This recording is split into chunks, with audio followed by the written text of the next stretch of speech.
À toutes et à tous, bonjour et merci de prendre le rendez-vous du grand débat de ce dimanche. Nous recevons donc ce matin Monsieur Amos Elegbe. Amos Elegbe, bonjour. Bonjour. Alors vous faites partie des derniers mohicans du régime du PRPB encore actif au plan politique. Comme un roseau, vous pliez mais ne rompez jamais. Vous étiez d'ailleurs annoncé à la tête de la haute autorité de l'audiovisuel et de la communication. Tout vous y conduisait seulement. Vous n'avez pas tenu compte des jeunes louveteaux de la politique à Savès, votre région natale. Ils ont sorti de leur besace la candidature du maire de la ville, Félix Adimi, une candidature qui a plombé la vôtre, mais selon toute vraisemblance, vous avez déjà fait votre deuil puisque vous êtes devant nous ce matin pour apporter votre part de vérité et votre éclairage sur les questions brûlantes de l'heure. Votre présence n'est certainement pas anodine, elle intervient une semaine jour pour jour après la sortie de Maître Adrien Roumbédi sur ce même plateau. C'est donc un secret de polichinelle. Vous avez été, vous êtes peut-être encore l'officier traitant de Maître Adrien Roumbédi au niveau des forces Cori pour un Bénin émergent.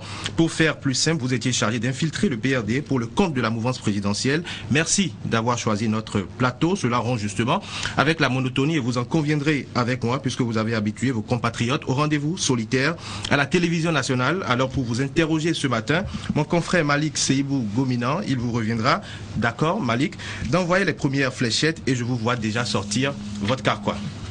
Bonjour Monsieur le ministre, bonjour aux amis téléspectateurs. Monsieur le ministre, il y a une semaine, à votre place, Maître Adrien Roumbédi nous disait que chassé par la porte, la révision de la Constitution voulait revenir par la fenêtre à travers un scénario cauchemardesque, la gestion par ordonnance. Le pays a tremblé. Qu'est-ce que vous nous dites ce matin? Oui, merci. Je voudrais d'abord remercier Dieu qui nous donne l'occasion d'être encore sur ce plateau, en votre présence. Je vous remercie de l'accueil qui m'a été réservé. Et je voudrais aussi dire que je me réjouis, comme tu viens de le dire, de succéder à Maître Adrien Roumbédi, qui est mon grand frère et qui était ici dimanche dernier. Vous savez, c'est un grand homme politique et je salue effectivement son combat depuis 1990. Ça fait 25 ans qu'il a animé la vie politique nationale. Et ce n'est pas facile de le faire. Et je le dis avec beaucoup de sincérité et il me connaît. Comme je dis aussi à beaucoup d'autres qui vraiment, depuis 1990, ont tout fait pour que la vie politique nationale béninoise ait un contenu. Je crois qu'il méritait que je lui rende hommage à Maître Roumbédi en cette solennelle occasion. Je voudrais d'abord, avant de répondre, dire que je n'étais pas candidat à la HAC, du tout parlant, et vous pouvez le vérifier, que la presse m'a suscité. La presse a suscité ma candidature, je l'en remercie. Et que j'ai mes frères aussi qui ont suscité ma candidature, je l'en remercie.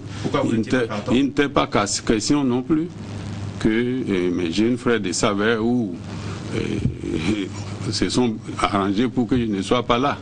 J'avais une mission à faire auprès du président de la République. Même si je devais le faire, il faut que son accord soit donné. Je ne lui ai jamais demandé son accord. Donc je rétablis cette vérité. J'ai rétabli la deuxième vérité aussi. Je ne suis pas membre du parti de la Révolution populaire du Bénin, le PRPB. Je l'ai toujours répété. Et ça, on ne me comprend pas. Attendez. Non, pas du tout. Je viens. J'ai été nommé à la faveur de la Providence par le général Kérékou, le 26 septembre 1914, comme directeur général de l'Office national du tourisme et de l'hôtellerie. Et j'ai fait 8 ans. Pour faire court, c'est sous mon impulsion que l'hôtel Sheraton a été réalisé, c'est sous mon impulsion que Tata Soma a été réalisé, et c'est sous mon impulsion que le CPA a été construit.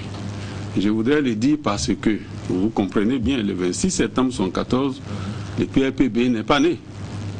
Il a fallu attendre le 30 novembre 1974 d'abord pour la proclamation de l'idéologie à Goro. C'est que notre gauche démocratique avec le président Amoussou Bruno et je peux citer beaucoup d'autres, si vous les connaissez mieux.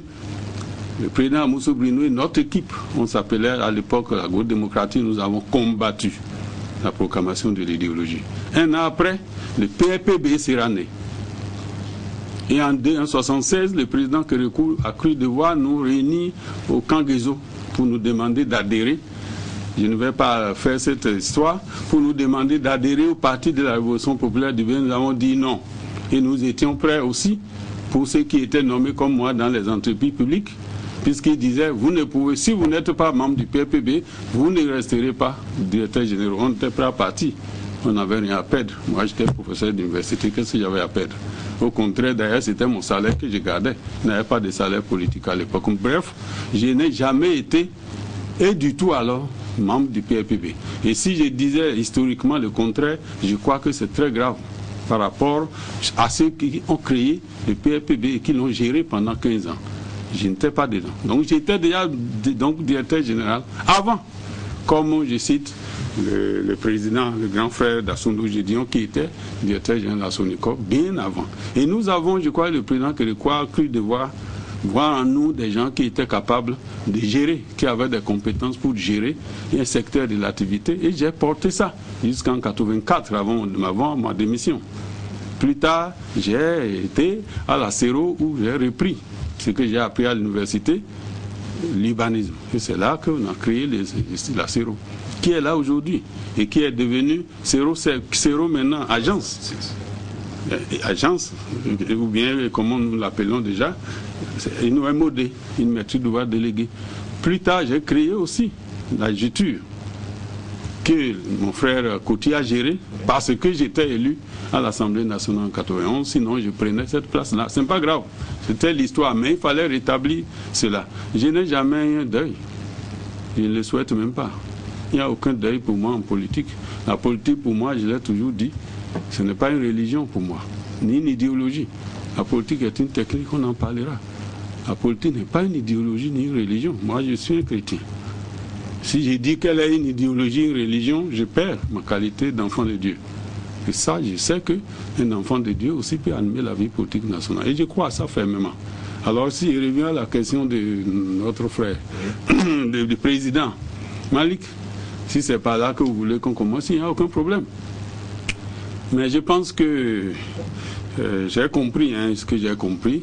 Le président Ngouedji, à mon avis, parlait d'un scénario possible. Je ne suis pas sûr qu'il y croit. Pas du tout alors. Depuis 1960, nous avons eu énormément de présidents de la République. Il faut leur rendre un hommage. Le premier, le président Maga. Quand l'armée, paix à son âme, quand l'armée grondait en 63, et qu'on lui disait de démissionner, il a dit, mes enfants, j'ai pris mon bic, j'ai démissionné à Porte-Novo pour éviter les bains de sang. Jusqu'aujourd'hui, nous n'avons jamais connu la guerre civile. Et avec l'aide de Dieu, et au nom de ce Seigneur qui nous aime bien, nous ne connaîtrons pas la guerre civile. Je ne suis pas sûr que le président Ngouedji en fait. C'est devenu une polémique. Pourquoi et qui a intérêt à ce qui est ce scénario cauchemardesque? Personne. Ni même lui. Aucun de nous, non. Que ce scénario se fasse. Après tant d'efforts, après tant de souffrances de notre peuple ne mérite plus. Même qu'on en parle. Bon, mais si c'est une hypothèse, il n'y a pas de problème. Je suis sûr qu'on a déjà oublié ce débat-là. C'est quoi ce qu'il a dit qui est plus important? C'est là. Il a dit que la lépi, là, moi, Ngouedji, je sais qu'elle est perfectible. On peut la corriger. C'est ça qui est le plus important. Mais lorsque je vois le lundi, cauchemardesque, le président Yaeboni a un certain secret qu'il a révélé, un complot qui se fait, j'ai dit non. Nous n'avons pas besoin de ça, le président Yaeboni n'a pas besoin de ça. Si on connaît son parcours, il n'a pas besoin de ça. Pas du tout alors. Ou des mandats 3e ou 4e, il n'en a pas besoin. Il est capable d'être utile ailleurs. Et il le fera avec l'aide de Dieu, puisqu'il a l'énergie. C'est cette énergie-là qu'il faut que mon peuple capte. C'est ça qu'on n'arrive pas à faire. Qu'on capte ça jusqu'à ce qu'il parte. Et que lorsqu'il va partir, qu'on poursuive la construction de la nation. Au plan économique, trop de politique. Ça tue la politique, ça tue une nation. C'est que je suis sûr que le président Ngouedji n'en a fait qu'une hypothèse. Et je le crois, je le crois. Oui, mais monsieur le conseiller politique, il n'en a fait qu'une hypothèse. Mais aujourd'hui, nous sommes devant une réalité que nous sommes à une situation un peu de semi-blocage au niveau de la confection de la lépi. Vous avez suivi les membres du COS lépi qui se contredisent, qui font... En temps, il y avait un problème aussi de financement qui est en train d'être réglé. Mais qu'est-ce qui est fait pour que nous trouvions une liste électorale pour nous sortir de cette situation de semi-impasse? Oui, je crois que vous me posez une question importante et peut-être que vous me permettrez vraiment de faire l'historique. La LEPI. Je crois qu'il faut qu'on en parle d'abord. Oui, allez-y. La LEPI a été initiée en 1998 par le gouvernement du président Kérékou. J'étais au palais de la République, je n'étais pas membre du gouvernement. Mais j'étais adjoint au cabinet du directeur de cabinet, la directrice de cabinet. Lorsque nous avons fait le gouvernement du général Kérékou de l'époque pour en arriver à proposer la liste électorale permanente informatisée, il y a eu toute une étude qui a été faite sur notre comportement depuis 60, sur la manière dont nous votons et surtout sur la nature de la liste que nous utilisons. Tout le monde est formel. La liste manuelle ne peut pas nous accompagner loin. Il fallait moderniser donc le système électoral. Et dans la modernisation du système électoral, la LEPI apparaît comme une liste. C'est-à-dire qu'en ce moment, vous savez bien qu'il n'avait pas l'informatisation. À l'époque, il n'avait pas l'informatique. Donc on s'en contentait. Mais dès que l'informatique est là et que nous pouvons aller plus loin dans l'amélioration de notre système électoral, nous avons dit il faut aller. Le gouvernement a dit il faut qu'on élabore la LEPI. Nous avons donc, le gouvernement a introduit un projet de loi à l'Assemblée nationale à la faveur des élections de 1999 pour élire les députés. Mais les députés ont rejeté l'idée de la LEPI en disant c'est prématuré de faire maintenant la LEPI et qu'il fallait dire la LEPI est une liste obligatoire pour aller aux élections, mais toutefois on déroge à la chose et chaque fois un article dit toutefois on peut continuer à aller avec la liste manuelle. Et c'est des dilatants en dilatoire pour aller vraiment vite. Des dilatants en dilatoire, on s'est retrouvé en 2006. Le président donc Yahya Eboni est arrivé en 2006. Mais entre les deux tours des élections, et c'est ça qui est important, je l'ai toujours rappelé, les gens l'oublient. Entre les deux tours des élections, en dehors du président Mbedi, toute la classe politique a signé avec le président Yahya Eboni un accord politique que j'ai là, que j'ai toujours montré. Où la première chose, exigence du groupe de Ouagadougou, je ne vais pas encore rappeler les noms, sinon ils sont là. Ce groupe demande l'établissement de la LEPI. C'est la première exigence. Pourquoi? Ça veut dire que on a déjà compris que non seulement on a mis du temps, 8 ans, on a perdu 8 ans, et qu'il fallait aller encore plus loin. Le président de la République, qui venait d'arriver au pouvoir, a subi les élections de 2007 avec la liste manuelle, a subi les élections, les deux scrutins de 2008 avec la liste manuelle, parce que quand on parle d'élections de 2008, il y a deux scrutins. Il y a le scrutin des communaux et des municipalités et les scrutins des locaux et des élections de village. Le président Yahya Eboni a subi cela. Et nous avons fait le point. Et c'est le point qui a été fait qui fait que le 1er août 2008 à Parakou, à la faveur de la fête du 1er août 2008 à Parakou, le chef de l'État a annoncé qu'il va adresser, qu'il va envoyer à l'Assemblée nationale le projet de loi portant établissement de la LEPI. Cela est extrêmement important. Pourquoi? Parce que le contentieux de 2008 continuait depuis le mois de mars. Vous vous rappelez que, vous savez que ce contentieux de cette élection de 2008 a été poursuivi jusqu'en 2010. On n'a jamais vidé tout le contentieux. Ça veut dire quoi? La liste manuelle nous créait plus de préjudice qu'autre chose. Qu'il fallait aller donc à ces trucs qui fâchent. À l'époque, le président Yahya Eboni disait, de toutes les façons, moi j'aime aussi les choses qui fâchent. Allons-y. Et c'est comme ça, cette liste est allée, on est allé à l'Assemblée nationale. Mais vous avez compris, on a repris encore les débats, les mêmes débats Bref, c'est qu'on a quand même fini par avoir une liste avec tellement d'histoires. Vous vous rappelez à l'époque, pour qu'on commence la cartographie censitaire, on dit on n'en veut pas, demain on vient, on fait. Après on a dit le recensement porte à porte, on dit on fait, on ne fait plus. Et ça a désorganisé non, attendez. C'est parce qu'il n'y avait pas eu consensus autour de la réalisation de cette liste et que les délais n'étaient pas respectés. Oui, les délais dont vous parlez, le consensus, ce n'était pas ça. Je vous écoute chaque fois. Mais on est en politique. De quel consensus s'agit-il? Vous ne pouvez pas faire la lépi pour chaque candidat aux élections présidentielles. Vous ne pouvez pas faire la lépi pour chaque parti politique. Le mal de ce pays, c'est que nous avons aujourd'hui 232 partis politiques. Et lorsque 232 partis politiques se mettent à parler d'une même matière, de quel consensus on parle? Justement, non, attendez.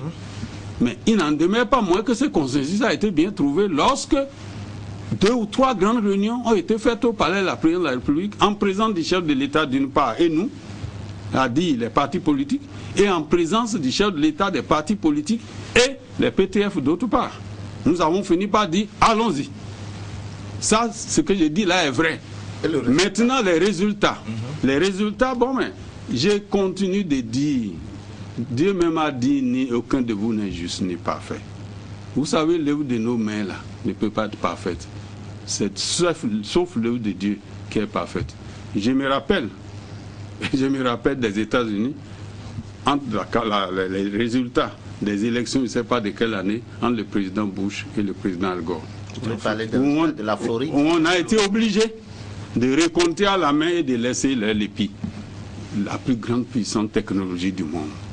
Ça veut dire quoi? Ça veut dire que modestement, nous devons apprendre à accepter ce que j'appelle un minimum. Et que d'année en année, on arrive à parfaire une liste. La liste électorale, la LEPI n'est jamais définitivement close. Sauf que chez nous, on n'arrive pas à la parfaire. Non, mais justement, c'est parce qu'on n'arrive pas à la parfaire que le problème se pose. Et que ça veut dire qu'il nous manque de volonté politique pour y arriver. Si chacun fait son calcul par rapport à son parti politique, à son groupe politique, on n'arrivera jamais à un consensus. Au Bénin, ici, l'expérience que j'en ai eue, c'est que le consensus vient lorsqu'on est au bout. C'est-à-dire lorsqu'on est pressé par le temps, que le consensus est toujours arrivé. Au dernier moment, vous voyez, quand on a lancé la LEPI, mais l'opposition a dit nous on n'en veut pas. Mais dès qu'on a lancé la catégorie censitaire et qu'il restait quelques jours pour fermer, ils sont venus se faire catégorie. Vous parlez de la politique, mais vous savez bien que la politique de la chaise vide n'est jamais conseillée en politique. Oui, on n'a jamais fait la chaise vide. En tout cas, la LEPI, si je parle aujourd'hui, c'est que la LEPI, telle qu'elle est, en tout cas, ce qu'on avait la fois dernière, les résultats sont là, les insuffisants étaient là. Les résultats qu'il faut garder, ce qu'il faut garder, c'est qu'on a réussi, pour une fois dans ce pays-là, à recenser 5 600 000 personnes de façon exacte, sachant où ils sont. Et nous avons tout fait pour avoir les biométries. Je crois que c'est beaucoup. On a validé 3 200 000 à peu près, je m'abuse, 3 600 000 personnes étaient qualifiés pour voter. Je crois que... Mais il s'est fait que l'opposition disait, vous avez oublié 2 millions de personnes. Mais lorsque moi je suis un géographe, lorsque je compile tout ça là, je prends 5 500 000 recensés, plus les 2 millions qui sont oubliés, j'ai dit non. J'ai dit non, parce qu'en ce moment, ma population était dépassée. C'est-à-dire, on dépasse la population du Bénin. Vous dites l'opposition, mais attendez. À l'époque, l'opposition à la LEPI. C'est le rapport de l'OIF qui a mentionné qu'il y avait 2 millions de personnes. Non, le rapport de l'OIF viendra après. Nous ne sommes pas quand même... Le rapport de l'OIF n'est pas tombé du ciel. C'est lorsque nous avons dit, les 3 600 000 qui sont déjà prêts là, allons voter. Pour éviter quoi? La guerre civile. Pour éviter quoi? La prolongation du mandat du chef de l'État. Et n'oubliez pas, vous oubliez, que nous nous sommes réunis au Kodiam avec les anciens chefs d'État. Nous avons trouvé la formule d'une loi dérogatoire qui permettait de faire 5 jours encore de recensement. Pourquoi? Pour rechercher les 2 millions qui n'étaient pas recensés. Je vous jure, Bako est là. Après les 5 jours, tout le monde est d'accord qu'il n'y avait que 86 000 personnes qui sont venues se recenser. Où sont-ils les 2 millions? Voilà pourquoi on est allé aux élections. Avec ces faiblesses, il est vrai. Mais les faiblesses existaient. Et après les élections de 2011 présidentielles, mais on nous a dit pourquoi il y a un chaos. Mais c'est avec la même liste que l'opposition a été réélue à l'Assemblée. Me dit l'opposition, les députés ont été réélus à l'Assemblée. La 6e législature, là, c'est la même LEPI qui a servi à Elia Eboni, qui a servi à les élire. Ils coupent l'arbre sur lequel ils sont. Sauf que c'est deux scrutins. Attends, c'est deux scrutins, mais c'est la même liste. Oui, mais les circonscriptions électorales ne sont plus les mêmes. Oui, mais ça là, ce n'est pas grave. Lorsque vous agrégez les circonscriptions électorales, vous retrouvez les mêmes votants. Ça, c'est clair et net. C'est la même liste qui a servi à élire. C'est justement le fait de mettre toujours à part les élections présidentielles, d'en faire un tabou, d'en faire une grande histoire. Ça nous amène toujours à ce que nous avons là. Et c'est ça, d'ailleurs, je vais vous dire tout à l'heure, le président Yaïboun est en train de démystifier la fonction pour le président de la République. Il est en train de démystifier complètement. Et c'est une bonne chance pour nous. Quand vous voyez les présidents des États-Unis, les grandes puissances, les États... Oui, mais c'est extraordinaire. Monsieur le conseiller politique, alors revenons à la LEPI. La LEPI dont je parle, c'est pour vous dire que lorsque nous avons dérogé, et qu'on a trouvé que 86 000 qu'on est allé, lorsqu'on a fini les élections de 2011 maintenant, c'est là que le problème, le bas blesse. Lorsqu'on a fini, qu'est-ce que nous avons dit? Le président de la République a dit, il faut qu'on parfaire, on arrive à parfaire cette liste. Et il a présenté d'ailleurs ses excuses. L'homme n'étant pas parfait, c'est possible que la LEPI la soit. C'était un aveu peut-être, disent les autres. Non, l'aveu dont on parlait, nous partageons ensemble la responsabilité. Ils savent bien que c'est le PNUD. Ils savent bien que le Bénin n'avait pas dans son histoire l'établissement de la LEPI. Et que c'est quelque chose, comme la Constitution d'ailleurs, qui était la synthèse de beaucoup de constitutions. La LEPI n'est pas béninoise. Elle est universelle. Ils savent bien que c'était un exercice que nous sommes en train de faire. La responsabilité collégiale. Le chef de l'État a dit, pour la paix dans ce pays, quand il a été réélu, je veux la paix dans ce pays. Je vous présente mes excuses. Mieux, venez, nous allons diriger le pays ensemble. Mais le même jour, la RBA a accepté d'être avec nous. Plus tard, le PRD est venu sous sa forme aussi. Pour dire, nous sommes d'accord pour travailler avec vous. Mais voilà, chacun a balisé, a limité son engagement. Mais c'est déjà bien en ce moment-là. C'est important de le dire. C'est à partir de ce moment qu'il était devenu nécessaire de corriger la LEPI. Qu'est-ce qu'il fallait corriger? J'ai salué le président Ngwedji, il dit le PRD a été le premier groupe politique à aller à un séminaire pour corriger la LEPI, comme il l'a dit ici. Et effectivement, les forces coréennes Bénin émergents aussi l'ont suivi. Après la société civile, après l'UN. Bref, on s'est mis d'accord pour dire où sont les insuffisances. Je trouve deux insuffisances que l'OIF est venu confirmer. La première insuffisance, c'est les 31 villages fictifs qu'on n'a jamais vus quelque part, mais qui chaque fois sont des boulets que nous retrouvons sur nos pieds. Pourquoi? C'est après qu'on va comprendre que lorsqu'on dit Bégamin en 70, le Bégamin de 2000 ou le Bégamin de 2011 n'était plus le Bégamin de 1970. Pourquoi? Il y avait une excroissance de ce quartier qui a donné d'autres petits quartiers. Vous suivez? Quand on prend Agla, vous avez tellement d'Agla. Mais avant, quand nous disons Agla, c'est Agla. Donc, c'est technique. Mais toujours est-il qu'on s'est mis d'accord pour dire les 31 villages fictifs là, il faut les corriger.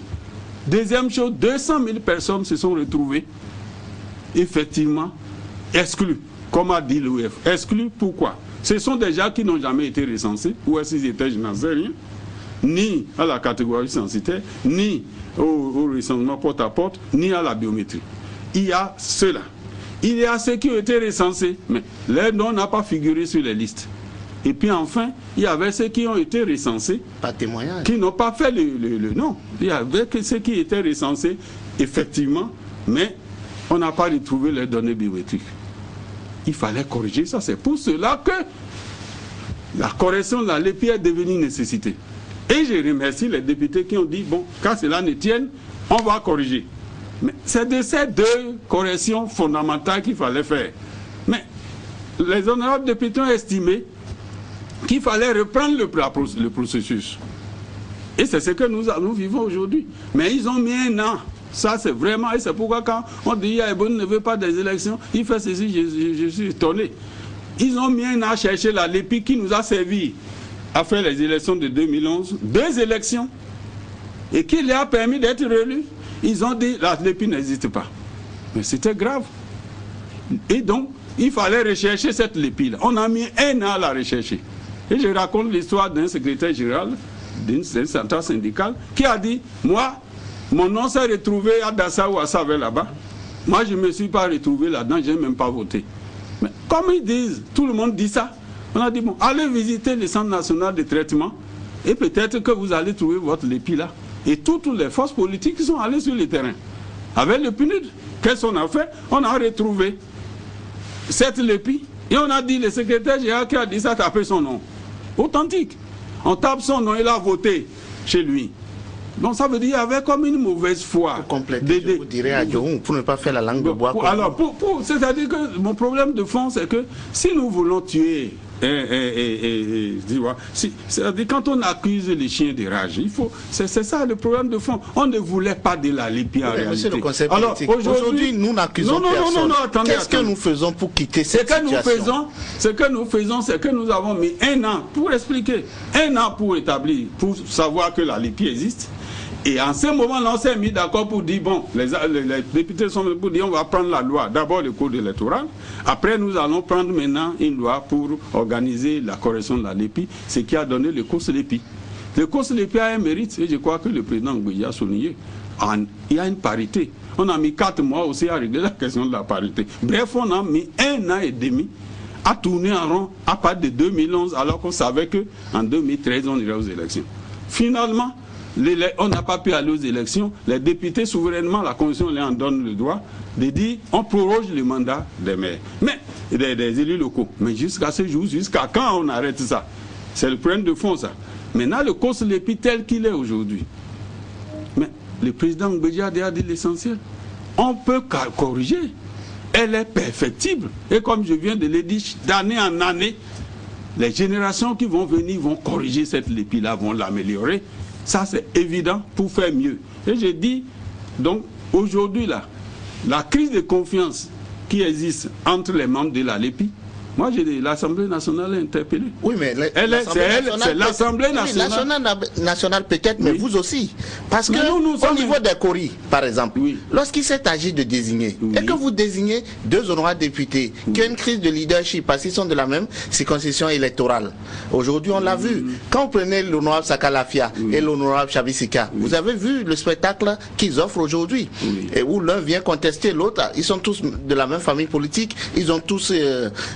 ils sont de la même circonscription électorale, chacun veut prendre le leadership sur l'autre. Moi je dis que votre responsabilité est aussi engagée. Je ne faisais pas ce rapprochement.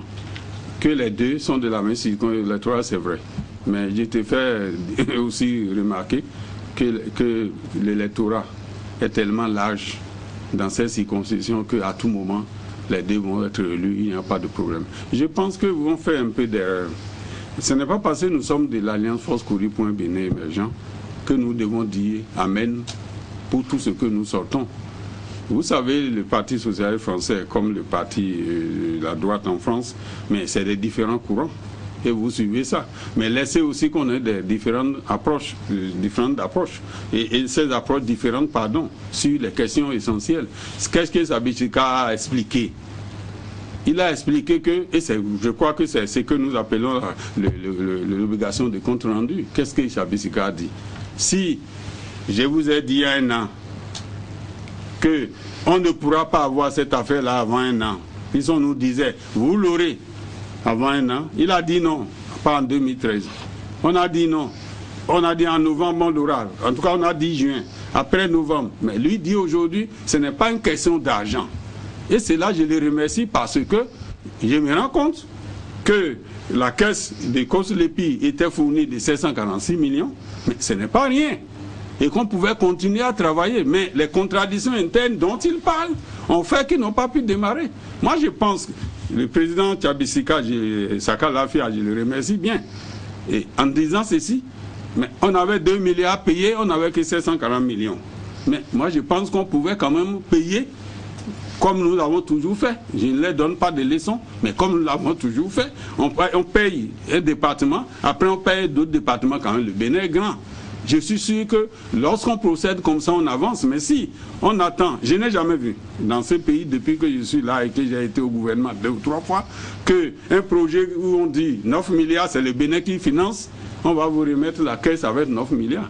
Sachant que c'est des prévisions de recettes et que nos recettes s'accumulent au jour le jour. Il n'y a pas une caisse chaque année où il y a des milliards. C'est les recettes fiscales. Donc non, je dis ces choses-là parce que les gens ne comprennent pas quand on dit on donne 2 millions, on donne 9 millions. Donc le fait qu'ils ont déjà aujourd'hui 8 milliards, à mon avis, c'est que moi je leur demande.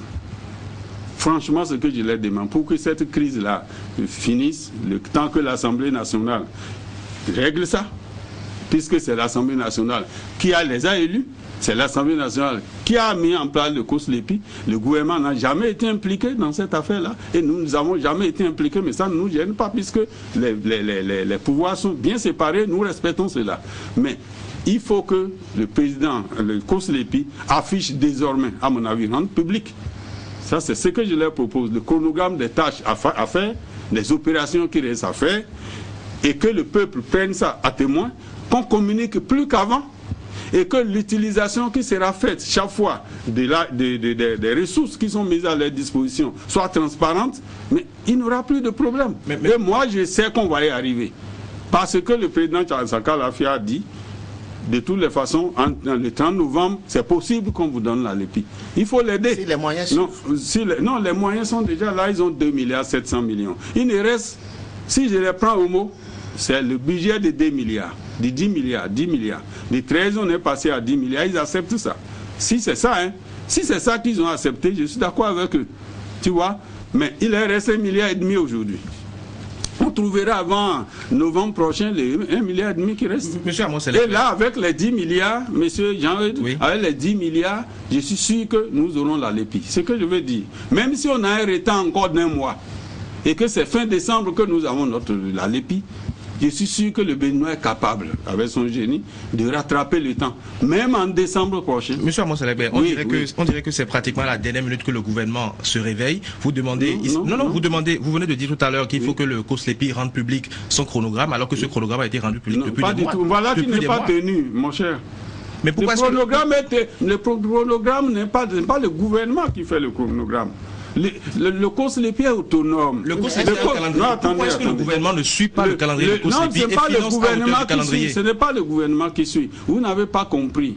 Je ne vais pas dire tout ça là ici. Il a trop de phases. Ils ont mis, c'est eux-mêmes qui ont mis toutes ces phases-là. Il a trop de phases. Il y a 11 phases. Ils ont fait la phase, 11 phases. Ils ont fait la phase de l'audit. On m'a dit après, on va faire la phase de correction. Après, on va faire la phase de consolidation. La phase de production de la liste provisoire. La phase, ça c'est de façon indépendante qu'ils ont fait ces choses-là. Mais pour réaliser ces phases, ce n'est pas facile, mes chers. C'est sur l'ensemble du territoire national. Et lorsqu'il faut aller afficher, tout simplement, il faut aller afficher une liste. Dans tous les villages, vous avez 21 000 personnes à recruter. Recruter 21 000 enfants, les payer, les faire déplacer, c'est extraordinaire difficile. Mais c'est là où nous sommes rentrés. Mais nous allons le faire. Et je pense qu'aujourd'hui, pourquoi le gouvernement n'a jamais dit, même si vous avez l'argent, c'est ce que Tchabisika dit. En quoi? Il dit, même si vous avez l'argent, si vous ne venez pas à notre secours, moi j'en prends ça comme un cri du cœur. Si vous ne venez pas à notre secours, les contradictions internes au sein du COSLEPI, vous allez être surpris. Vous allez avoir tout l'argent, mais vous n'allez rien faire. Donc, je ne suis pas sûr que Tchabisika était en train de vouloir projeter qu'en 2015, il prendra la place de Tchabisika. Sakha Lafia, je ne suis pas sûr. Donc, c'est pour répondre au président. Justement, par rapport à cette déclaration de Tchabisika, est-ce qu'on peut toujours espérer encore la LEPI pour la fin de cette année? Naturellement, c'est l'obligation de compte rendu. Je vais y arriver tout à l'heure, lorsqu'on parlera vraiment d'autres sujets. Mais j'arriverai tout à l'heure. Vous savez, ce que Yaya Boné a amené, le président Yaya Boné a amené dans ce pays, et je l'ai dit avec beaucoup vraiment d'humilité. Et moi, qu'est-ce que nous avons à perdre encore? Nous avons tout à gagner.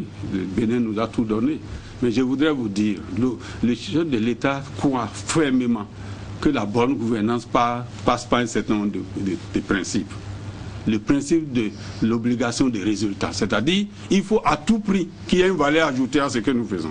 Le principe de l'obligation de compte rendu, à tout moment, à toutes les instances. Le principe de l'obligation de ce que nous appelons de reddition de comptes. C'est-à-dire, à tout moment, lorsque vous finissez, vous faites la reddition des comptes.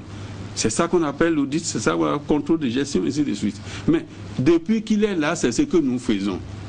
Tchabisika n'a fait qu'utiliser ce principe de compte rendu et il est allé le faire.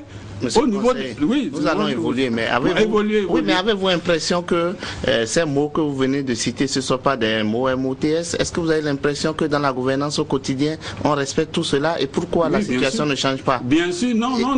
Je crois qu'il y a un autre problème. Il y a un autre problème et je suis heureux.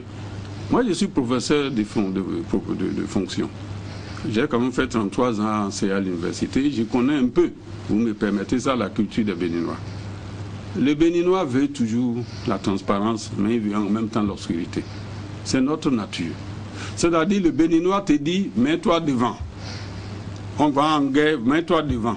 Mais si tu le regardes derrière, 10 minutes après, il n'est pas là. Ça ne veut, il va dire, c'est parce que tu es con que tu l'as fait. Qui t'a dit? Vous avez vu. Le président Yaya Eboni, ce qu'il a fait de fond, puisque vous revenez à cette affaire de bonne gouvernance et à la lutte contre la corruption, le projet de loi, le premier projet de loi portant loi contre la corruption dans ce pays a été déposé. En 1993, on était président du groupe parlementaire à l'Assemblée. On n'a pas pu le faire voter jusqu'à l'arrivée de Yaya Eboni. Et c'est en 2011-2012 qu'on a pu faire voter la loi portant lutte contre la corruption. C'est ça qui nous manquait. Non, ça n'a pas changé. Ça veut dire que nous avons progressé. Et que cette loi-là, c'est comme ça nous allons, si nous respectons la loi-là, que nous allons changer nos habitudes. Mais ceux qui ne respectent pas l'obligation de compte rendu, ceux qui ne respectent pas l'obligation de résultats, ceux qui ne veulent pas faire la reddition des comptes, qu'est-ce que Yaya Eboni peut faire? Il ne fait que, en tant que chef d'État, il ne peut que le dire. Et mieux, ceux qui n'ont pas respecté, il les a frappés devant vous ici. Et qu'est-ce qu'on lui demande? J'ai dit un jour, bon, il frappe ses ministres, on dit c'est rien.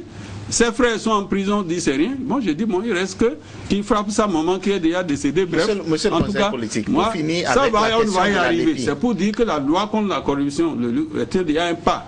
Avec l'autorité nationale de lutte contre la corruption est un pas et que nous y arriverons. Et mieux que le président Yaya Eboni n'est pas le seul individu. D'ailleurs, il va partir bientôt. Un autre sera là. Ça veut dire que cette loi-là est un acquis pour notre peuple. Bientôt c'est quand? Mais il parle là le 6 avril 2016. Si Dieu le veut, comme il est dit, nous sommes déjà... Lui, si Dieu le veut, lui part. La jeunesse n'a pas besoin de se mobiliser sur cela. Quand nous parlons de Dieu, ça veut dire, est-ce qu'il nous donnera la vie encore jusque-là? Très bien. Vous comprenez? Très bien. Parce qu'autant que nous sommes sur cette table, beaucoup ont parlé comme moi et le lendemain ils sont partis. Donc c'est ce que je dis. Je souhaite qu'on soit vivant pour qu'on voit ce que Yaya Eboni va faire. Et de toutes les façons, il a déjà dit, je crois en lui. Et je ne vois pas pourquoi on fait toutes ces histoires et on raconte toutes des histoires. Mais ça là, le débat est déjà clos. Très bien. Maintenant, il faut que vous arriviez à clore le débat sur la LEPI ici. Oui. Les Béninois vous regardent, ils vous suivent. Dites-leur en face qu'ils auront leur LEPI, que vous ferez tout ce qui est en votre pouvoir. Je veux parler de l'exécutif pour aider le COS LEPI à ce que nous ayons la LEPI avant la fin de cette année. Justement, c'est là où le bas blesse. On aura le peuple béninois là. Moi, je vous le dis. Je suis un homme optimiste, ils me connaissent. On aura notre liste corrigée. Et on ira aux élections. À quelle échéance? À quelle échéance? Il y a, en ce qui concerne simplement les élections communales et locales, ce que je viens de vous expliquer. Le temps, le retard qu'on a mis à mettre en place le cadre juridique et institutionnel nous a pénalisés. Et aujourd'hui, nous avons prorogé. Mais ça ne peut pas, on ne peut pas proroger au-delà, en tout cas en ce qui me concerne, de mars 2015. Ce n'est pas possible. On ne peut pas proroger au-delà de 2014. Ça veut dire que les élections législatives auront lieu en bonne date, les élections présidentielles auront lieu en bonne date. Quant au communal, je continue de dire que même si en fin décembre on avait notre liste, la loi dit dans son article, le code électoral dit dans son article 300, que nous pouvons, que pour faire les élections, il faut disposer de la LEPI 60 jours avant. Ça, vous pouvez lire, c'est l'article 300 qui le dit. Par contre, l'article 68 du Code électoral dit c'est 90 jours vous convoquez le corps électoral avant la fin du mandat. Voilà que la fin du mandat, on n'est plus dans cette... Alors, ça veut dire curieux que vous citiez ces articles-là. Oui, ils sont là. C'est des tests qui n'ont pas été respectés, par exemple. Non, le code électoral est là. Le code électoral est promulgué, c'est fait. Le code électoral est là. Oui, et vous pouvez le lire, si on avait le temps. L'article 68 est clair. Vous convoquez le corps électoral 90 jours avant les élections, avant la fin du mandat de chaque institution. Vous suivez? Mais on a dit, puisque l'Assemblée a constaté qu'on ne peut pas organiser les élections, a prorogé, il ne nous reste que l'article 300 qui dit, ou bien vous voulez qu'on lise, que l'article 300 dit de façon claire, vous avez, la LEPI doit être disponible 60 jours avant de convoquer le corps électoral. Ça veut dire que si on a la LEPI en fin décembre 2014, nous avons 2 mois, c'est-à-dire nous avons jusqu'à fin février 2014 pour 2015 pour organiser les élections. Vous suivez? Oui. Après cela, nous avons le temps, puisque les députés ont pris fonction au mois de mai, nous avons le temps pour organiser vraiment les législatives. Donc, moi, je crois qu'il n'y a aucun problème. Maintenant, le gouvernement va jouer sa partition. Pourquoi il ne va pas jouer sa partition? Le ministre Kounché a rencontré le président de la Sénat, a rencontré le président de COSLEPI. Ils se sont mis d'accord sur un minimum. Je crois que l'effectivité des 2 milliards qu'on a donné au COSLEPI, qu'on a avancé, et les 500 millions avancés sur le milliard que le président Tiando a demandé, je crois que ça suffit pour démarrer. Oui, donc je crois qu'il n'y a aucun problème. Et je crois que le ministre des Finances a dit l'essentiel pour que je revienne encore ici et faire des professions de foi. Je crois que ce n'est pas nécessaire. Très bien, monsieur le conseiller politique. Les compatriotes sont rassurés. Oui, ils sont rassurés. Ils vont suivre à la loupe pour que les actes suivent les paroles. Oui. Maintenant, nous allons continuer le débat en abordant une question, la déclaration de Boko. La déclaration que le chef de l'État a faite dimanche passé dans le nord du pays et qui a entraîné l'émoi dans le pays. Est-ce que vous ne pensiez pas que même si la préoccupation du chef de l'État est fondée, que nos élections coûtent, en faisant cette déclaration, que ça ajoutait un peu à la sinistrose ambiante? Oui. Vous posez un problème de fond aussi comme le problème de la LEPI, le coût des élections. Nous avons commencé les vraies élections indépendantes, je veux dire, donc, en tout cas ce qui est de notre génération, à partir de 90. De 1990, après 91, après la conférence nationale, jusqu'à l'année 2003, c'est-à-dire aux législatives de 2003, nos élections étaient doublement financées. Une partie par le Bénin, une partie par nos partenaires au développement. Je crois qu'on ne ressentait pas ça comme on ressent aujourd'hui. De 2003 à 2006, nous avons commencé par ressentir ce qui sort du budget national lorsqu'on voit ce qui se passe. Et ce n'est pas donc le cri de cœur de Yaya Boni n'est pas venu tardivement. Si vous demandez aux gouvernants avant 2006, vous diront comment les élections étaient toujours des sujets de polémique lorsqu'il s'agit de décaisser de l'argent. Ce que le chef de l'État a dit à Boko, et qui est son cri de cœur, et qui il est fidèle, et c'est ça que je reviens, je vous l'ai dit. Yaya Boni est fidèle, le président Yaya Boni est fidèle à ses principes de bonne gouvernance. L'obligation des résultats, l'obligation de compte rendu et l'obligation de reddition des comptes. Le président Yaya Boni, chaque fois qu'il descend sur le terrain, il dit « Je vais rendre compte à mon peuple de ce que j'ai fait ». C'est dans ce cadre que se situe cette déclaration. En gros, j'ai des préoccupations. Mais c'est un leader d'opinion, Yaya Boni. Mais ce n'est pas parce qu'il est chef d'État, et d'ailleurs, je reviendrai sur ça. Ce n'est pas parce qu'il est chef d'État qu'il est un roi et qu'il ne doit rien dire, je ne comprends pas. Nous sommes dans un État moderne. Nous sommes dans un État... Il est un leader d'opinion. Un leader d'opinion doit exprimer. Et c'est ça qui fait avancer les Européens. Et vous les suivez. Pourquoi vous voulez qu'on revienne? Nous, on n'a pas... Le chef de l'État, Yaya Boni n'est pas un roi. Il n'est pas une momie. Pourquoi? il participe au débat, à l'animation de la vie politique comme tout le monde. Et il a dit plusieurs fois avant, les élections coûtent énormément cher. Il a dit ça avant, les élections coûtent énormément cher. Mais il n'avait pas donné des précisions comme il a donné maintenant.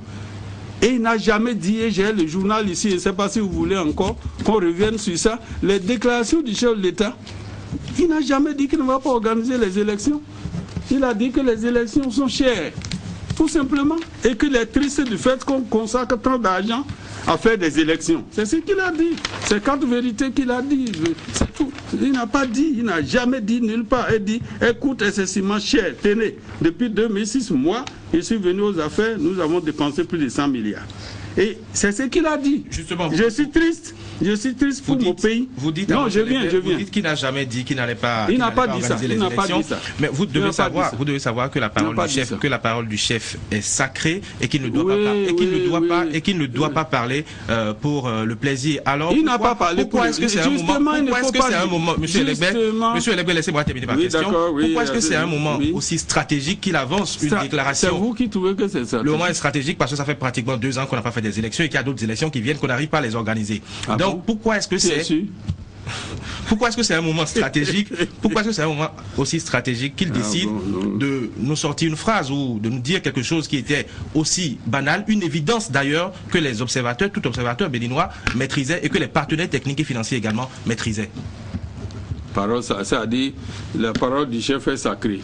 Non, je voudrais vous dire, il dit que la parole du chef est sacrée, je suis d'accord. Mais le chef doit participer à l'animation de sa vie politique et donner son opinion. On ne peut pas le confiner dans un autre rôle. C'est que stratégique, ça c'est vraiment vous qui me le dites. Il n'avait aucune raison de parler de stratégie et de dire qu'on ne veut pas organiser les élections législatives ni présidentielles. Rien du tout, puisque ces élections-là feront l'objet du budget de l'État de 2014. C'est déjà prévu dans le budget de 2014. Donc je ne vois pas en quoi il y avait un problème pour organiser les élections. C'est justement ce que j'appelle en politique des fuites en avant. On appelle ça des fuites en avant et de l'impatience petite bourgeoise. Parce que ça, c'est l'élite qui parle comme ça. Les populations ne comprennent pas ce que vous avez dit tout à l'heure. À savoir que c'est stratégique qu'on ne les dise pas. Vous voulez dire que les populations ont compris. Les populations ont compris. Ils ont compris. Ils ont tellement bien compris. C'est-à-dire, au moment où vous n'avez pas d'eau à boire, et que je vais chercher l'argent des pétias pour vous donner l'eau à boire, au moment où que moi je vais chercher l'argent des autres, qui souffrent également, pour vous donner l'électricité, au moment où pour un pont, je dois aller courir dans tous les pays du monde chercher l'argent. Au moment où, je peux citer, au moment où votre école là, nous ne sommes pas capables de construire, on va faire fast track avec l'Allemagne. Non, attendez. Ça ne date pas d'aujourd'hui, mais c'est un legs. Oui, mais continuez dans votre explication pour qu'on vous suive. C'est un legs. Mais Yaya Eboni là, il est Dieu. Oui, non, je viens. Au moment où il est en train de dire tout ça là. Oui. On est en train de sortir encore des milliards de francs pour corriger une lépie. C'est tout ce qu'il a voulu dire. Et c'est là extrêmement important. Vous pensez que 9 milliards, c'est 9 millions? Vous pensez que les pays... Non, la conclusion, c'est quoi? Oui. Mes chers compatriotes, mais vous oubliez que Yaya Eboni a fait déjà 8 ans. Et qu'il faut quand il va partir, il faut qu'il écrive ses mémoires. Sauf que là, vous ne concluez pas. Je vais conclure. C'est que le président Yaya Eboni veut expliquer. Et c'est assez clair dans ma tête. Je vous appelle et il a dit, à une réflexion profonde. Pourquoi ne continue pas depuis 2003 sortir tant d'argent? C'est les populations là-bas qui avant de les dire. Non, c'est à lui de réfléchir et de les dire. Et c'est ce qu'il a fait. Et c'est ce qu'il a fait. Et c'est parce que nous n'aimons pas la transparence. Est-ce que ce n'est pas les élites? Est-ce que le chef de l'État, par exemple, pour une question aussi grave et sérieuse, n'aurait pas pu aller devant l'Assemblée nationale pour dire attention, il y a la question est grave. Parce que, oui, la question est grave en matière d'argent. Pour dire que nous gaspillons nos sous pour des élections. Oui, c'est une approche. C'est une approche, mais les populations sont pourquoi dans ce gâchis? Non, votre peuple là, le peuple dont vous parlez là, qui a élu les chefs de l'État, c'est les élites. Non, ce sont les populations. Merci. Oui, mais si les populations... Gomina, tu as déjà répondu. Tu as déjà répondu, j'en ai fini. Vous croyez que nos parents là sont bêtes comme ça? Non, parce qu'ils ne sont pas allés à l'école. Mais ils n'ont pas le pouvoir de décision qui vous a supprimer les dépenses. Non. Ils n'ont pas le pouvoir de décision, mais ils ont le pouvoir de savoir quel chef d'État il faut prendre. Ils nous observent. Le chef de l'État, depuis 2006 qu'il est là, il dit tout. C'est une approche. Sur cette question-là, il n'a jamais dit. La décision, la déclaration de Boko. Oui. En quoi on a fait de la déclaration de Boko? C'est comme si c'est que j'ai appelé des fuites en avant. On cherchait Yaïboni, on l'a eu. Maintenant, attendez. La volée pédagogique vient de la chose suivante. Oui, il a affirmé quelque chose, les gens disent, mais pourquoi il dit ça? Il a annoncé les chiffres de 100 milliards entre 2006 et 2011, ce qui est vrai. Nous avons mis 23 milliards. Et quoi que les gens ont oublié, que 2006, c'est Yaïboni qui a exécuté le budget de 2006. J'entends, j'ai lu dans la presse que qu'est-ce qu'il les régale pour 2006. C'est lui qui a exécuté le budget de 2006. Le président Kérékou l'a exécuté en 3 mois. J'attends toujours la attendez. Non, c'est ça qui est pédagogique. Il annonce, on a mis 100 milliards entre 2006 et 2011. Pour les 5 élections que vous avez eues, 2006, 2007, 2008, 2011 2 fois. C'est de tout, plus les 23 milliards de la LEPI que moi j'ai donné au PNUD, c'est de tout qui fait 100 milliards. Si je dois l'année 2000, c'est-à-dire de 2011 à 2016, mettre encore 100 milliards. Non, c'est ça. Et c'est là où nous allons. D'une petite correction, je vais vous dire alors tout maintenant, la pédagogie. Dans le budget de 2013, pour organiser les élections communales, 12 milliards avaient été prévus. Et c'est ce que le ministre Kounti a dit. 12 milliards étaient prévus. 4 milliards pour le COSLEPI. 4 milliards pour le COSLEPI. Parce qu'on s'est dit, ça n'a même pas été, puisque les députés étaient à l'Assemblée. Ils ont voté ce budget-là, où il est bien mis 4 milliards pour le COSLEPI pour corriger la LEPI. Et 8 milliards pour organiser les élections communales par la Sénat. Vous suivez? Comment les prévisions? Non. Les prévisions, non, mais ça, c'est en tenant compte chaque fois de ce que nous avons déjà fait, ultérieurement. C'est-à-dire, on ne fait pas des budgets ex nihilo. On tient compte de la pratique. On a quand même fait beaucoup d'élections dans ce pays déjà. C'est cette pratique qui a amené à ces 12 milliards.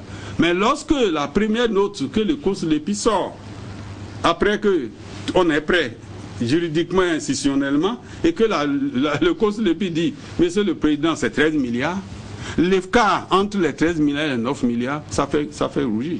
C'est ce qui a fait que le chef de l'État, le gouvernement dit, mais écoutez, mais ça là, c'est pas possible. De 4 milliards, nous on n'avait que 4 milliards, vous demandez 13 milliards. Et vous voyez, vous dites que le gouvernement est de mauvaise foi, mais quand ils ont monté... Non, vous n'avez pas dit ça, non. C'est qui est dans la presse. Mais finalement, qu'est-ce qui s'est passé? C'est qu'on est en train d'aller vers les 13 milliards. Non, on est en train... Quand ils ont expliqué, le gouvernement dit, vous avez... tout ce que vous avez dit là, on peut le faire avec 9 milliards et quelques 10 milliards. Mais ils ont accepté. Et c'est sur cette base qu'on a commencé le travail. Mais lorsque chaque fois on dit qu'il n'a pas d'argent, ça ne veut pas dire qu'il n'a pas d'argent au niveau de la caisse de consommation. Si le gouvernement l'a accepté. Non, le gouvernement l'a accepté. Non, la déclaration de Boko montre que si nous ne savons pas faire, si COSLEPI demande déjà de 4 milliards passe à 13, la Sénat me demande 8 milliards, je ne sais pas à quel milliard on va terminer, et que si je mettais, les législatives vont coûter le reste, on va encore aller à 100 milliards. C'est tout ce que le chef de l'État dit. C'est tout ce qu'il a dit. On a beaucoup parlé de la oui, on a parlé de Boko. Moi, je ne vois pas. La déclaration de Boko, vous avez dit tout à l'heure qu'on cherchait Boniaï. Non, le cherchait, il a. Oui, c'est-à-dire qu'il fallait qu'il dise quelque chose. Et toujours, vous avez lu une partie de la déclaration tout à l'heure. Moi, je vais vous lire ici une autre partie. Il a dit, je cite, je demande à la presse de relayer cela. J'aurai l'occasion de me prononcer là-dessus. Chacun est libre de raconter ce qu'il veut. Dans un langage un peu plus courtois, ça veut dire peut-être chacun est libre d'interpréter. Mais aujourd'hui, pourquoi les interprétations vous dérangent au point où vous êtes obligé de venir sur ce plateau nous réexpliquer? Non, rien ne me dérange. Moi, rien ne me dérange. C'est vous que ça dérange. La déclaration de Boko, je vous ai dit que ça participe de la bonne gouvernance, de cette... il croit à ça. Il croit à ça qu'il faut rendre compte à son peuple. C'est le peuple qui l'a élu, lui rend compte. Nous, on ne pense pas que c'est une question de Monsieur le conseil politique. Oui, donc, aujourd'hui, il y a eu la déclaration de Boko. Il y a eu levé de bouclier. Pourquoi ça vous intéresse tant la Boko? Non, aujourd'hui, quelle est la suite? La suite, qu'est-ce que nous faisons pour diminuer ces Oui, mais c'est dépenses? pour ça que le chef de l'État dit qu'il aura le temps de revenir. Et le gouvernement s'est réuni le 23 septembre dernier et a dit, ces réflexions-là, nous allons le faire avec tous les acteurs de la vie politique. C'est-à-dire pour réduire le coût des élections. Non, mais non, c'est ce qu'il a proposé dans le communiqué du Conseil des ministres du 23 septembre. C'est ce qui est proposé. Ça veut dire quoi? Ce que vous avez dit tout à l'heure. Je l'ai dit à Boko, mais je discuterai avec les acteurs pour que nous arrivions à réduire. Parce que ça me peine.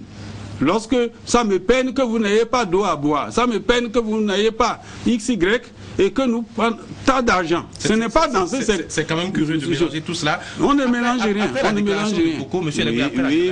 Beaucoup ont estimé que Boni Yayi ne voulait pas organiser les élections. Oui, bon, ils ont tort. Vous avez vu maintenant dans mes déclarations, vous m'avez dit dans mon développement. Une levée de bouclier. Je vais vous rappeler 3 faits. Oui, allez-y. 2014, Boni Yayi a dit qu'il allait organiser les élections, qu'on allait avoir les élections avant la fin de l'année. Il y a quelques semaines, quelques jours, à Womé, lors du lancement d'un petit pont, il a jeté le tort sur les autres institutions de la République, disant que c'était les autres institutions de la République qui ne voulaient pas organiser les élections. Et il y a une semaine environ, il dit à Boko, il n'y a pas assez d'argent. Vous voulez qu'on comprenne quoi à travers toute cette déclaration? Bon. De toute façon, avant la fin de l'année, pourquoi vous voulez qu'un chef d'État vienne vous dire que c'est dans...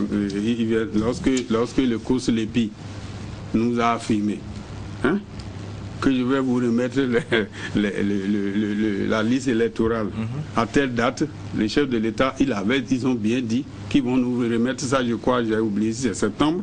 En tout cas, ils avaient dit quelque part que c'est en septembre, nous remettraient. Mais pourquoi vous voulez que les chefs de l'État disent on me remet en septembre, je fais ça en janvier ou en mars? Ils le savent. C'est d'autant plus grave pour nous que pour la première fois dans notre histoire, et c'est que je suis d'accord avec vous, on a raté d'organiser à bonne date une élection. Ça, c'est quelque chose. Et les chefs de l'État, le 1er août, et je reviens dessus, le 1er août 2012, dans son interview qu'il a organisé à la présidente de la République, a été clair, il faut tout faire. Mais la classe politique, on a lancé appel pour qu'on puisse organiser à bonne date les élections communales de 2013. Nous l'avons dit, le 31 et le 27 décembre à l'Assemblée nationale, dans son message sur l'état de la nation, le chef de l'État a redit, faites tout pour qu'on organise les élections à bonne date. C'est ce qu'il a dit. Attendez. Lorsqu'un chef d'État a dit ça, et que plus tard on nous dit, non, la liste n'est pas prête. Pourquoi on veut tout le temps ramener le chef de l'État? C'est lui, le bouc émissaire. Ce n'est pas une question de bouc émissaire. Vous savez pourquoi? C'est parce que ses compatriotes se disent, c'est lui qui est majorité à l'Assemblée nationale. Sa mouvance préside l'Assemblée nationale. C'est lui qui préside le COS Lépi. Sa mouvance préside le COS Lépi. C'est encore lui qui préside la Sénat. Sa mouvance préside la Sénat. Responsabilité indirecte. C'est là le problème. Si c'était qu'il y avait d'autres forces politiques à ce niveau-là, les gens peuvent se... Parce que tout le système décisionnel... Vous n'avez pas compris alors. Tout le système décisionnel... Non, le COS Lépi est une... le COS Lépi, il faut dire la vérité, est une structure autonome qui a été bien mise en place par les députés eux-mêmes. La mouvance présidentielle a 5, l'opposition a 4. Mais nous avons 5, l'opposition a 4. C'est ça? C'est ça que nous utilisons maintenant. On peut même aller loin. On peut même dire, la mouvance a même 6, puisqu'il y a le directeur général de l'INSAE. On peut même dire les directeurs de l'État civil, ça ils sont 11. Mais vous pouvez le dire. Mais ça là, c'est les députés qui sont là. Mais je vous ai expliqué tout à l'heure qu'on ne peut pas se développer un pays avec la langue de bois. Je vous ai dit que nous sommes une alliance. Même les partis socialistes français, vous voyez, ils ont voté contre comment on appelle le vote de confiance. La motion de... Oui. Il y a des socialistes, des députés socialistes, sont 42, à voter contre la motion de confiance que le chef du gouvernement leur a demandé. Mais on ne les a pas chassés du Parti socialiste. Il faut à l'intérieur, chaque fois, susciter des débats. Moi, je pense que c'est ça que Tshabisika allait dire. peut-être que, comme je l'ai compris, hein, c'est un cri de cœur, un cri d'attention, mais venez à notre secours. Et je pense que, comme je l'ai dit tout à l'heure, l'Assemblée nationale, le bureau de l'Assemblée nationale jouera sa partition, le chef d'État aussi jouera sa partition pour que on puisse au moins calmer le jeu à ce niveau-là. Quant à la Sénat, mais c'est la même chose, c'est la parité partout. Je ne vois pas en quoi vous voulez encore dire c'est les chefs de l'État. Pourquoi? C'est parce que... C'est pas nous qui le disons. Non, l'analyse que vous faites, c'est parce que le président de la Sénat, comme Tchabisika d'ailleurs, comme Saka Lafia, président de COSLEPI, il va s'imposer aux autres. Vous pensez que vous-même qui dites, c'est vous-même qui demandez au président Yaïboni, lorsque tu as nommé le président de la Cour constitutionnelle, oublie-le. Lorsque tu as nommé ceci, oublie-le. On nomme maintenant Emmanuel Tiando, il les nomme, le gars là-bas, ils sont 5, ils votent, et vous dites, il ne veut pas s'imposer. En quoi d'ailleurs ils n'ont pas commencé? La Sénat n'a même pas commencé, la Sénat ne nous cause aucun problème. La Sénat a déposé un budget qui n'avait pas été, et qu'on n'avait pas fini d'étudier. Et on a demandé à aller faire un budget général, mais ils ont dit non, ils nous font un budget intermédiaire. Vous suivez? Et c'est sur ce budget intermédiaire qu'on était en discussion quand toute cette affaire est arrivée. Donc il n'y a aucun problème pour la Sénat que le chef de l'État on a mis en place. La Sénat est déjà là, c'est pourquoi je voulais dire à Jean-Yves que les élections de législatives présidentielles, c'est la même Sénat qui va l'organiser, donc les conditions objectives sont là. Les conditions objectives sont déjà là. Si on passe l'étape des élections communales et locales, c'est fini pour nous. C'est-à-dire que même là, ça peut être une source de réduction aussi. Tu vois, des coûts. Et l'Assemblée nationale avait déjà pressenti ça, en disant, nous n'allons plus mettre en place 17 membres de la Sénat, nous n'allons plus créer les CED, nous n'allons plus créer les SEC, toujours pour réduire les coûts. Malgré ça, les coûts restent encore élevés. C'est ce que le chef de l'État a voulu dire à beaucoup. Toute autre interprétation, honnêtement, ne reflète pas ce qu'il a voulu dire. Mais je ne vous demande pas d'avoir la même interprétation que moi, hein, parce que vous enrichissez, contrairement à ce que vous croyez, vous enrichissez. Quand vous savez, c'est lui qui est au pouvoir. Les gens ont dit, mais monsieur le ministre, pourquoi le doyen élève professeur ou Amos, pourquoi tu ne parles pas? J'ai dit non. Nous, on est au gouvernement, nous posons des actes, nous laissons les autres réagir. Et nous corrigeons ou nous améliorons. Donc, c'est nous. On est au charbon là maintenant. Le président Yaïboni est au charbon. Lorsqu'il ne sera plus charbon, on va lui coller la paix. Un autre va venir au charbon. Donc, je crois que quand vous dites des choses, ce n'est pas qu'on ne vous demande pas de les dire. Mais permettez-nous de vous relever ou de dire, on aurait pu dire telle chose. C'est vous qui donnez trop vous dramatisez tellement de choses dans ce pays que je me demande si la politique c'est ça, et je sais que je vais revenir à la politique parce que j'ai voulu parler vraiment du chaos, ça m'intéresse. Monsieur Amos, oui. Vous semblez dire que Boni Yayi n'a rien à voir avec ce qui se passe aujourd'hui, que c'est plutôt les autres institutions qui devaient accélérer, qui devaient accélérer les choses pour qu'on ait rapidement le COSLEPI notamment pour qu'on ait justement pour qu'on ait l'ALEPI, pour qu'on aille aux élections et tout. Mais les faits disent le contraire parce que après beaucoup il a fallu que Boni Yayi convoque un conseil des ministres extraordinaire pour qu'on débloque débloque expressément 2 milliards. Ou alors c'était une simple diversion. Non, je vais vous dire, monsieur et mon frère Malik, vous êtes tous mes frères. Merci. Je vais vous le dire. On ne convoque pas un conseil des ministres en 24 heures. Cette affaire de conseil des ministres était préparée depuis. Il fallait trouver. Et le président de la République dit, il doit être là. C'est parce qu'il n'était pas là qu'on n'a pas fait ce conseil des ministres. Et je vous en prie, on ne se lève pas comme ça pour organiser un conseil, aller demander au secrétaire général du gouvernement. Donc ce n'est pas parce qu'il est venu de Boko, les gens ont mal compris ce qu'il a dit qu'on est allé en conseil des ministres. Ce conseil des ministres était bien convoqué. Et le mercredi qui suit, c'est parce qu'il ne devait pas être là. On n'a pas tenu le conseil qu'on a fait mardi. Donc ce n'est pas aussi facile qu'on croit. Il y a toute une préparation antérieurement quand on va à un conseil des ministres. Pourquoi il va se précipiter pour faire ça là? Le ministre devant moi, le ministre de l'économie et des finances était déjà instruit justement pour préparer ce conseil des ministres et dire le coût des élections et tout dire au chef au gouvernement. Et c'est à la suite de ça que vous avez vu ce que vous avez vu. Peut-être que l'échelle de l'État, arrivé à Boko, a voulu rendre compte à son peuple. Monsieur ce que j'ai dit tout à l'heure. Bon, si on vous croit, nous... Il vaut mieux me croire parce que je n'ai rien à perdre. C'est une coïncidence heureuse et le peuple s'en réjouit. Oui. Nous allons continuer la suite. La preuve, le peuple s'en réjouit, d'autant plus que d'ailleurs c'est une bonne chose pour nous si on peut avancer. Quel est votre problème? On s'en réjouit tous. Bon, d'accord, merci. Nous allons continuer ce débat. Mais ça veut dire que vous avez fait utile. Bon, si ça vous plaît comme ça, tant mieux. C'est notre devoir, c'est le vôtre, chacun est dans son rôle. Nous allons continuer la suite de ce débat et nous parler de l'hyperactivité du président de la République, Boni Yaye. Est-ce que vous ne voyez pas que cette hyperactivité aussi fait créer un peu la suspicion? On se dit, mais voici un monsieur qui tous les jours est sur le terrain, il dit qu'il part, il pose les actes de quelqu'un qui veut conquérir encore l'électorat. Est-ce que ça n'ajoute pas un peu à la nébuleuse?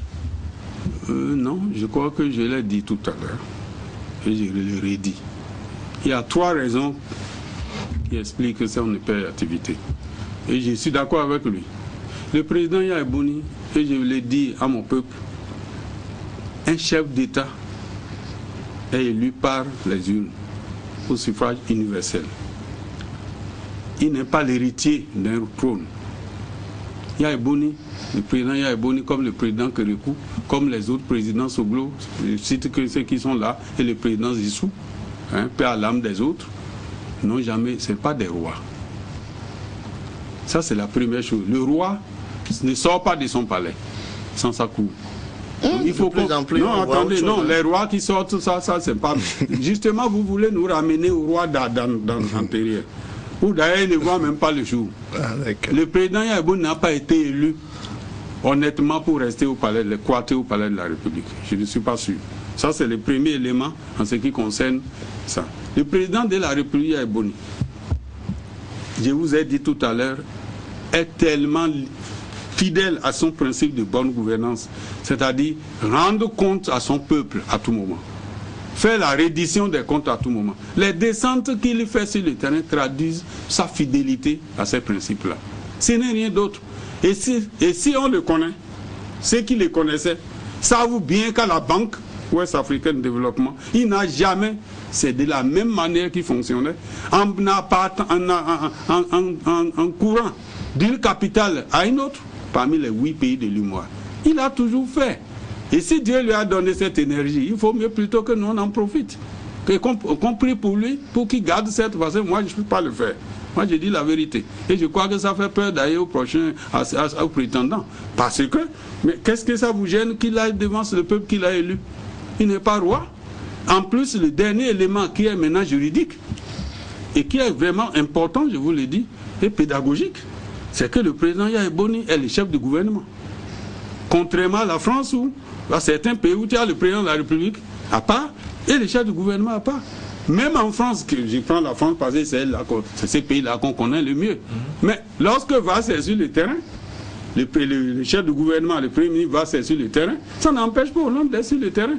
Encore ici, il cumule le président de la République, le chef de l'État et le chef du gouvernement. En tant que chef de gouvernement, il lance des grands projets comme ça, vous voulez qu'il reste dans son bureau. N'est pas allé contrôler. Et il dit, moi je suis venu depuis 2006, je vais vous contrôler. Reddition des comptes, obligation des résultats, obligation des comptes rendus. Ça n'empêche pas la lenteur dans l'exécution. Non, il n'y a pas de lenteur. C'est qu'on est pressé, il n'y a pas de lenteur. Puis c'est moi qui vous parle, j'ai géré avant lui. On a géré le pays avant lui. On sait combien de temps il faut pour qu'on mette en place un projet. Parce que les Béninois, moi j'ai toujours compris. Et c'est normal, le peuple ne comprend pas. Quand j'ai dit j'ai fait Sheraton, maintenant les gens ont cru que je me suis levé un matin, on a fait. C'est le président Madegbe en avait l'idée d'un hôtel international depuis 1969. J'ai hérité ça, beaucoup d'autres ont hérité. Et c'est moi qui ai hérité, qui ai formalisé, qui ai fait. Vous suivez, c'est tout un long processus. Au contraire, depuis que le président Yaye Boni est arrivé, vous verrez, avec l'aide de Dieu, lorsque tous ces projets-là vont se terminer, vous serez étonnés. Non, c'est vrai, vous serez étonnés parce que tous ces trucs-là, les gens disent, non, il ment, il va là-bas, il pose des prix, il ne fait rien. Mais je crois que vous avez vu le pont de Fifadji, j'étais heureux. Mais c'est de ça qu'il s'agit. Le développement n'est pas une incantation. Vous suivez, ce n'est pas de l'incantation, ce n'est pas de la démagogie. Il faut aller sur le terrain. En quoi ça gêne? Moi, j'ai compris que ça gêne la classe politique. Pas nécessairement, les gens parlent du coût excessif de ces déplacements aussi. Non, mais ça coûte quoi? Moi, je ne sais rien. Ça coûte quoi lorsque le président de la République part avec son hélico pour aller à Agoué là? Ça coûte quoi? Vous savez combien on était quand on partait? Quand on passe, non, je viens. Quand nous partions avant, quand on part avant, pour la fin, puisqu'il reste encore beaucoup de questions. Quand on part avant pour aller contrôler un projet et que tous les directeurs sont devant nous, le ministre seul, et que j'ai 4 véhicules devant moi, et que je dois payer tout ce monde-là, je dors. Mais il ne dort pas. À quoi le chef de l'État coûte quoi? Et les populations vous ont dit que ça leur coûte cher. Elles sont heureuses de voir le chef de l'État à tout moment. D'accord. Et la classe politique, je disais que c'est elle qui est gênée parce que quelqu'un m'a appelé pour dire, mais si vous faites tout, qu'est-ce que nous on va faire? J'ai dit, mais dis donc, Washington, New York, Paris, c'est les plus belles villes au monde, je crois. Et si on cite d'autres villes, mais elles sont toujours en train d'être construites. En quoi ce qu'il y a Eboni fait? Vous allez continuer. D'ailleurs, on ne résout jamais les problèmes d'un peuple jusqu'à la fin du monde. Donc, non, je ne justifie pas. Cette descente du chef de l'État, il faut qu'il soit clair, il est le chef du gouvernement. Il est le chef du gouvernement. Eboni n'a pas un chef du gouvernement. Il faut sa présence physique. Et que le président de la République reste. Et il faut sa présence physique. Il faut sa présence physique. Oui, mais pourquoi? Pour pouvoir contrôler les chantiers et tout le reste. Alors, que font alors ces photos aux différents carrefours? Les photos du chef de l'État, les portraits du chef de l'État. Mais il est le chef de l'État en exercice. Pour qu'est-ce que ça fait dans les bureaux? Non, pas dans les bureaux. Mais c'est la même chose. C'est la même chose. Vous racontez des histoires, vous connaissez combien de capitales? Au moins 5 ou 6.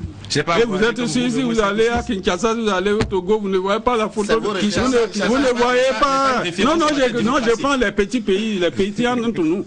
Tous ces pays-là, vous êtes allé en Côte d'Ivoire, là, il est en train de faire le plus long pont qu'on n'ait jamais vu en Afrique. Et la photo est là, je ne vois pas en quoi, honnêtement, vous acceptez ces photos dans les bureaux, mais on va enlever ça le 7 avril 2016. Le 7 avril 2016, c'est du populisme. Non, le populisme, mais ce n'est pas le populisme qui est arrivé, puisque la classe politique n'a pas été à la hauteur. Mais qu'est-ce que vous voulez que je dise? C'est de l'idéologie. C'est comme ça. Si la classe politique est incapable de prendre le pouvoir, mais c'est un populiste qui prendra le pouvoir. Et aujourd'hui, en 2016, si nous sommes encore incapables, c'est-à-dire le PRD disparaît, le PRD, l'Union fait la nation, LCBE, et qui encore que sais-je, AEB, nous ne nous organisons pas pour prendre le pouvoir, mais un autre va prendre le pouvoir, un autre populiste va prendre le pouvoir. Et j'ai dit ça à la classe politique, surtout à ceux qui sont candidats, qui sont prétendants. Et c'est pourquoi je veux l'autre chose, c'est un peu plus sérieux, au-delà des photos et tout. On voit Boni Yayi tout le temps sur le terrain, avec des maires élus, d'accord, des maires qui sont aujourd'hui illégitimes, parce que Boni Yayi lui-même il est le garant de la Constitution. Est-ce que c'est normal que Boni Yayi soit tout le temps avec ces maires qui sont déjà illégitimes, alors qu'ils devaient en principe courir pour l'organisation des élections? Ils ne sont pas illégitimes. Le mandat est fini. Non, mais la légitimité, voilà, c'est les mots, ils sont légaux. C'est la légalité, constitutionnelle. Voilà. C'est les députés que vous avez élus régulièrement qui ont décidé. Et la Constitution leur donne le pouvoir de proroger, lorsqu'il y a cas de force majeure, de proroger le mandat des élus locaux. Je ne dites plus ça là. Parce que, non mais attendez, c'est des cas qui arrivent. Politique. On a vu la France faire ça. On a vu beaucoup de pays. Vous êtes un conseil politique.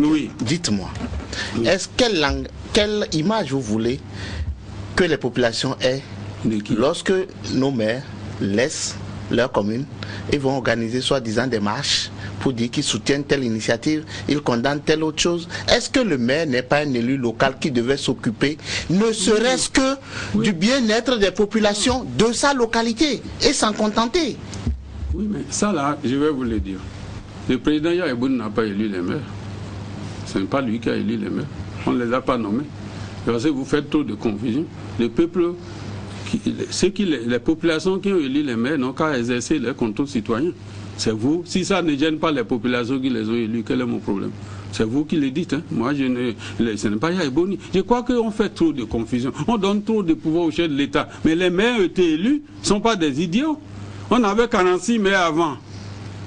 Et je vais revenir. On avait 46 mois avant, 46 mais on en a 60 aujourd'hui. Oui, parce qu'ils ont c'est vous qui avez le LIFI. Non, ce n'est pas ça. Ce n'est pas parce qu'on a le LIFI, même si ce n'est pas ça que ça veut dire. Comme j'ai dit, le président Togo parlait de la biche, de la rivière et la biche. Non, mais en réalité, le problème de fond n'est pas là. Ce que j'ai dit est vrai. Le contrôle citoyen est un contrôle qu'il faut exercer. Si ceux qui ont élu les maires estiment que leur comportement les dérange, c'est à eux d'exercer leur contrôle. En faisant quoi? On ne leur permet même pas d'aller non. Vous n'avez pas lu les 6 lois qui instituent la décentralisation et les 32 décrets. Et je disais au maire en 2008, quand on a fait la première évaluation de l'activité de la décentralisation, que les maires se comportaient pas plus que des directeurs de services. Alors qu'ils ont le pouvoir politique, ils ont le pouvoir financier, ils ont le pouvoir administratif. Ce que je vous dis là est vrai. Non, les maires ne sont pas ce que nous en pensons. Vous pouvez les juger comme vous le voulez, c'est Yaïbo ne les a pas nommés. Je suis formel dessus. Le contrôle citoyen, exercez-le. Moi, je voulais parler vraiment non, vous aurez l'occasion certainement, mais dans la structuration, nous allons continuer et parler des Foscori.Bénin émergents. Oui. Les Foscori.Bénin émergents, que devient cette alliance-là? On a vu que la nuit des longs couteaux a commencé au sein des Foscori. Oui, vous savez, nous sommes une alliance de 102 partis politiques aujourd'hui. Au moment où on créait les Foscori.Bénin émergents le 18 octobre 2008, 67 partis politiques étaient avec nous. Chemin faisant, beaucoup participarité parmi nous se sont transformés en partis politiques. Oui, sauf qu'il y a beaucoup de partis. Oui, il y en a beaucoup. Le congrès peut se tenir dans l'espace d'une cabine téléphonique. J'arrive. Il y a beaucoup de partis qui sont créés comme ça. Il y a aussi beaucoup de partis qui nous ont rejoints et qui ont des députés à l'Assemblée nationale. Et donc ça veut dire que ce ne sont pas des petits partis. Nous avons 102 partis politiques aujourd'hui avec nous. Nous avons, là où je vous parle aujourd'hui, nous avons 60 maires, comme j'ai dit tout à l'heure, avec nous. Nous avons 850 conseillers. Nous avons 850 conseillers municipaux. Nous avons sur 1450. Nous avons aujourd'hui, donc 60 maires sur 77. Nous avons 13 800 conseillers locaux actuellement dans le pays, sur 26 000. Voilà ma force. Et les contradictions internes sont inhérentes d'abord à un parti politique.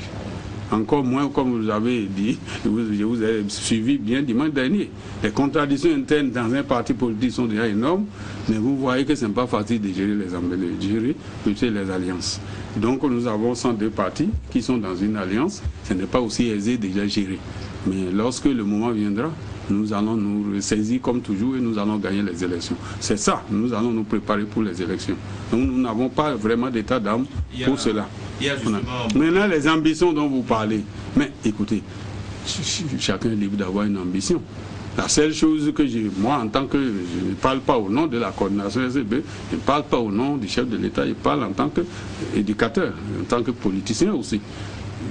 Si les gens ont des ambitions pour devenir chef de l'État, ils sont libres. Mais ce qu'il faut plutôt, quand on est dans une alliance, c'est d'avoir une discipline politique. C'est-à-dire de faire discuter ces choses-là au sein de l'alliance. Et que ce soit l'alliance qui dise, nous sommes prêts, voilà notre candidat. Bon, on n'en est pas encore là, chacun exprime ses ambitions de toute façon, mais comme je l'ai dit, le chef de l'État est en fonction. C'est trop tôt d'être en pré-campagne. Et c'est ça que je veux dire. Trop tôt en fait, on est en pré-campagne aujourd'hui. C'est pour ça que lorsqu'il y a une bonne idée, c'est tôt. Certains estiment que c'est tard même. Non, c'est pas tard. Justement, c'est une erreur.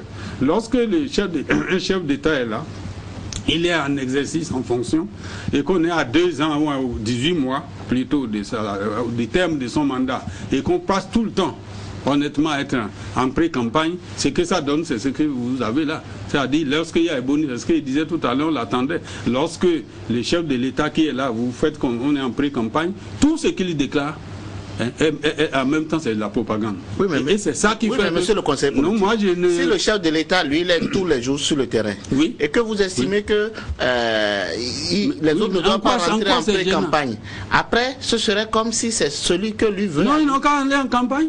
Si les prétendants veulent aller en campagne, il y a bon à prendre un décret pour dire non. En quoi ça les gêne? C'est les mêmes populations. Si lui vient le matin, qu'ils aillent le soir. Les gens n'ont qu'à se préparer s'ils ont des ambitions et qu'ils laissent Yaya terminer son mandat. C'est tout ce que je veux dire. Vous parliez justement des FCBE, des querelles internes, il y a également au sein de cette alliance des guerres de positionnement. Oui. Est-ce que dans la perspective des prochaines élections, les FCBE pourront éviter la cassure? Mais pourquoi vous souhaitez la cassure? Je ne suis pas, moi, dans des schémas couchemardés. Je ne suis pas dans les schémas de catastrophes. On prédit au je n'ai jamais, on prédit au FCBE une fois IBF est tombé, il faut que FCBE tombe. Je crois que notre peuple n'a pas besoin de ça.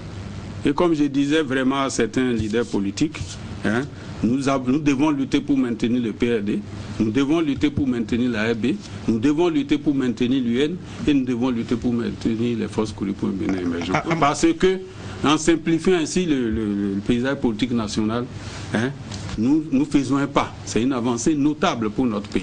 Parce que le peuple sait, en ce moment-là, lire dans les projets de société et autres. C'est ce que je veux dire. Alors, Amos Selegbe, vous avez dit, vous avez fait une clarification à l'entame de cette émission. Vous avez dit que vous n'étiez pas membre du PRPB, mais c'est vrai, vous avez travaillé sous ce régime. Vous êtes resté avec Kérékou. Vous êtes revenu maintenant avec Boni Yayi. Vous avez parcouru beaucoup de régimes. Vous-même, vous l'avez dit tout à l'heure. Ça vous a valu le surnom de régimiste. Mais il y a quelques mois, vous êtes adressé à la jeunesse. Vous avez appelé cette jeunesse à se mobiliser, à être prête pour pouvoir reprendre le flambeau. Mais il y a un slogan qu'on entend de plus en plus, après nous, c'est nous. Est-ce que c'est rassurant? Non, je m'excuse, je vais vraiment parler. Il y a une préoccupation que j'ai. Je vais terminer par là, quoi. Je voulais terminer par là. Il y a une préoccupation qui me tient à cœur, c'est le chaos de 2011. Vous voulez dire quoi sur je vais le dire parce que si nous ne faisons pas l'histoire, la génération qui nous suit, et les jeunes vont croire que c'est la politique, c'est le mensonge, c'est la tricherie, c'est la roublardise tout le temps. Ce n'est pas vrai. Le chaos de 2011 était déjà prévisible. Et, oui, bien sûr. La politique est un art, l'art de gérer la cité. La politique est une vision, c'est une organisation. Alors, 5 conditions étaient réunies pour qu'il y ait Boni et les résultats qu'il a eu. Et j'ai partagé cette démarche-là avec beaucoup de leaders qui m'ont cru. Pourquoi?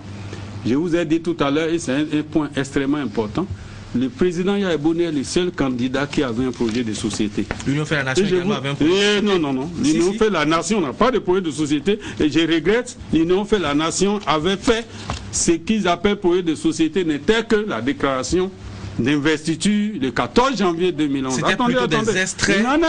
C'était certainement des extraits du projet de société du candidat de l'UN. On ne cache pas un projet de société. Non, nous sommes avec. Mais ça n'a pas été caché. Nous sommes ensemble. Il y a eu des séminaires qui ont été organisés. Depuis quand au Bénin, les gens sont élus à partir d'un projet de société? Non, mais oui. Il se trouve que c'est ça que Yaya Boni fait.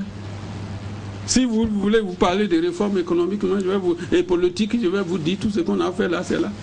Nous avons le président Kérékou, le président Kérékou a eu 2 projets de société que j'ai participé à sa rédaction. Ces projets de société sont avec moi.